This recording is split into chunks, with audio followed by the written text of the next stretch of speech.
Et nous revenons à présent sur l'actualité économique et financière de cet été afin de se demander comment bien aborder la rentrée sur les marchés avec Quentin Doulcet, gérant chez Myria AM. Bonjour Quentin. Bonjour Nicolas. Alors parmi les sujets chauds de l'été, il y a nos deux feuilletons récurrents, des feuilletons dont on parle depuis longtemps dans cette émission en termes de politique internationale. Il y a la guerre commerciale entre la Chine et les États-Unis d'un côté et le Brexit de l'autre. Si on commence par la guerre commerciale, on aurait pu se dire que juillet-août aurait été une période un peu plus calme, une période de vacances, et finalement ça a été tout l'inverse. Alors oui, vous avez raison, d'autant plus qu'après le G20 fin juin, on avait plutôt une trêve entre les États-Unis et la Chine. Le marché s'attendait même à un accord et finalement Donald Trump a surpris tout le monde début août en annonçant une nouvelle série de droits de douane sur 300 milliards d'exportations chinoises qui avaient été épargnées jusque-là. Et tout au long de l'été, tout au long du mois d'août, on a eu une véritable escalade des droits de douane entre les deux pays. Parce qu'évidemment les Chinois ont répondu. Exactement, 75 milliards de droits de douane, des droits de douane, 75 milliards d'exportations américaines et la réponse des Américains immédiate de 5% supplémentaires sur la totalité des exportations chinoises vers les États-Unis qui représentent à peu près 550 milliards de dollars. Alors c'est finalement les Chinois qui ont décidé de jouer l'apaisement fin août pour la rentrée finalement, si je puis le dire ainsi. À quoi est-ce qu'on peut s'attendre là sur le mois de septembre ou le mois d'octobre? Est-ce que ça a été un petit coup de pression cet été pour des négociations qui vont bien reprendre en début d'année, ou on est dans le doute encore aujourd'hui? Alors on est dans le doute et c'est quand même difficile d'être très optimiste sur une résolution rapide du conflit. On a quand même l'impression que des deux côtés on n'est pas forcément pressé de trouver un accord. D'un côté on a la Chine qui pourrait attendre les élections américaines l'année prochaine pour voir qui serait le successeur de Donald Trump. Et du côté cas où on pourrait s'arranger autrement. Exactement, avec un autre président aux États-Unis, un autre gouvernement. Et du côté des États-Unis, c'est un thème, les droits de douane contre la Chine, c'est un thème qui est assez populaire. Et d'ailleurs, que ce soit auprès de l'électorat américain démocrate ou républicain.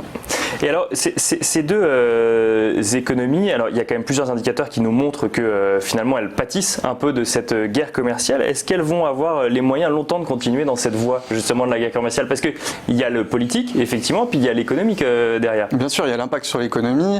Alors, sur le long terme, sûrement pas. À court terme, elles en ont sûrement les moyens. Même si en Chine, on constate clairement un ralentissement des données économiques ces derniers mois, des chiffres du PIB, de la production industrielle, de la consommation avec les ventes au détail. Même si au début du mois de septembre, on a eu les indicateurs avancés du mois d'août qui ont été meilleurs qu'attendus avec un rebond. Et la Chine, le gouvernement chinois a mis en place un plan de relance budgétaire et monétaire ces derniers mois qui devrait soutenir l'économie. Et aux États-Unis, la situation économique reste bonne, même si l'économie devrait ralentir cette année. On est sur un rythme de croissance toujours supérieur à 2%, ce qui est élevé pour un pays développé. Voilà, donc ils ne seront pas forcés en tout cas de faire machine arrière tout de suite à cause de leurs économies. Exactement. Ouais. Alors ça c'était pour le premier feuilleton, du coup la guerre commerciale entre la Chine et les États-Unis. Deuxième feuilleton, c'est le Brexit. Boris Johnson a été élu récemment, il a été fidèle à son personnage et il aura réussi en quelques semaines à créer une impasse finalement au Parlement, là où il avait souhaité passer en force. On rappelle qu'il veut sortir de l'Union européenne avec un no deal au 31 octobre, qu'il a décidé effectivement de suspendre les activités du Parlement jusqu'au 14 octobre, soit 2 semaines avant. Et le Parlement, hier dans la nuit, pour sa dernière séance du coup avant cette trêve, a décidé de rejeter la possibilité d'élections anticipées, donc un nouveau revirement pour Boris Johnson. Alors on ne va pas revenir sur tous les revirements du Brexit, mais le point de vue global de Myria AM et votre point de vue, Quentin Doulcet, sur la situation aujourd'hui. Alors nous, notre point de vue, c'est que la situation politique au Royaume-Uni est très incertaine. On va vraisemblablement vers donc un report de la date du Brexit au 31 janvier. Un nouveau report et des élections anticipées, des élections en novembre, dont pour l'instant le scrutin est complètement incertain. Alors nous, ce qu'on pense, c'est que aucun des deux pays n'a intérêt et ne veut sortir, en tout cas ne veut que le Royaume-Uni sorte de l'Union européenne sans accord. Donc il y aura certainement des compromis, des concessions de dernière minute. mais la base de l'accord qui a été négocié entre Bruxelles et Theresa May devrait pas changer drastiquement. Donc finalement, bon, c'est plus Theresa May qui mène les négociations, mais on resterait sur un accord similaire ou presque, avec effectivement quelques revirements politiques au Royaume-Uni, mais on resterait sur la même base d'accord. Alors à peu de choses près, avec sûrement des concessions de l'Union européenne sur le fameux backstop en Irlande. Et alors ça c'est pour le Royaume-Uni, mais de manière plus générale en Europe, est-ce que l'économie se porte bien en septembre, Quentin? Alors non, les économies ralentissent. Alors au Royaume-Uni, on voit déjà l'impact du Brexit. Le Royaume-Uni était l'un des pays qui avait l'économie la plus forte, l'une des plus fortes avant le vote de 2016. Et aujourd'hui, l'économie du Royaume-Uni est au bord de la récession. Mais la zone euro, on a aussi un ralentissement des économies, notamment les économies les plus impactées par le commerce extérieur et par la guerre commerciale, notamment l'Allemagne qui tourne au ralenti. Cette année, on devrait avoir une croissance en Allemagne de l'ordre de 0,6%. La décennie en or de la croissance allemande est clairement finie. Et en zone euro, la croissance devrait atteindre 1%.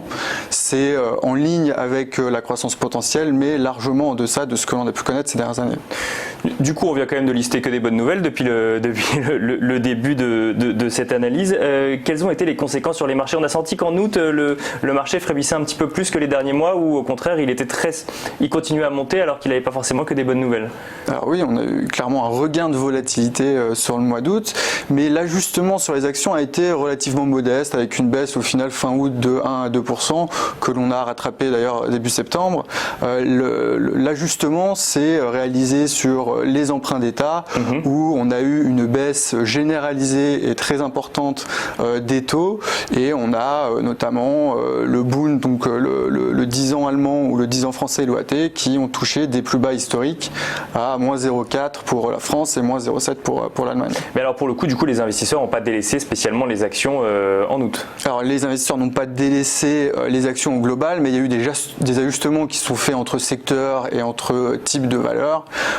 Les investisseurs ont privilégié les valeurs défensives en défaveur des valeurs les plus cycliques.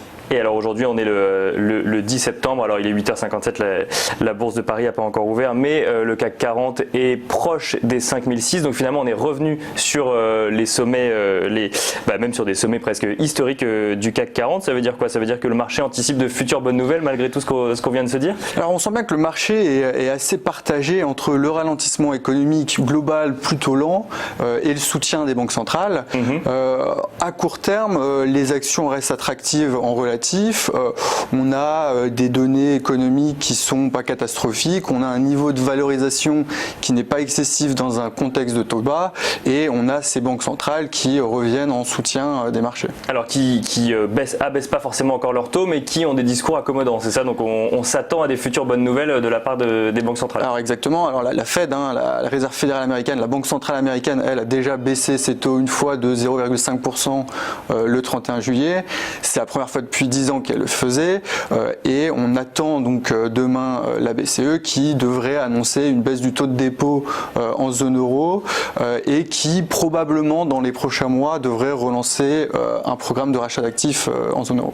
Mais alors du coup on a des nouvelles géopolitiques qui ne sont pas forcément bonnes, un ralentissement économique, un ralentissement qu'on peut voir aussi dans certains pays émergents. Est-ce qu'on peut compter que sur ces banques centrales finalement pour contenir ce ralentissement? Alors c'est difficile, c'est une question assez difficile à répondre. Aux États-Unis, la Fed en tout cas a regagné en marge de manœuvre pour contenir le ralentissement économique. Donc la Fed pourrait très certainement contenir le ralentissement en baissant de manière plus agressive ses taux.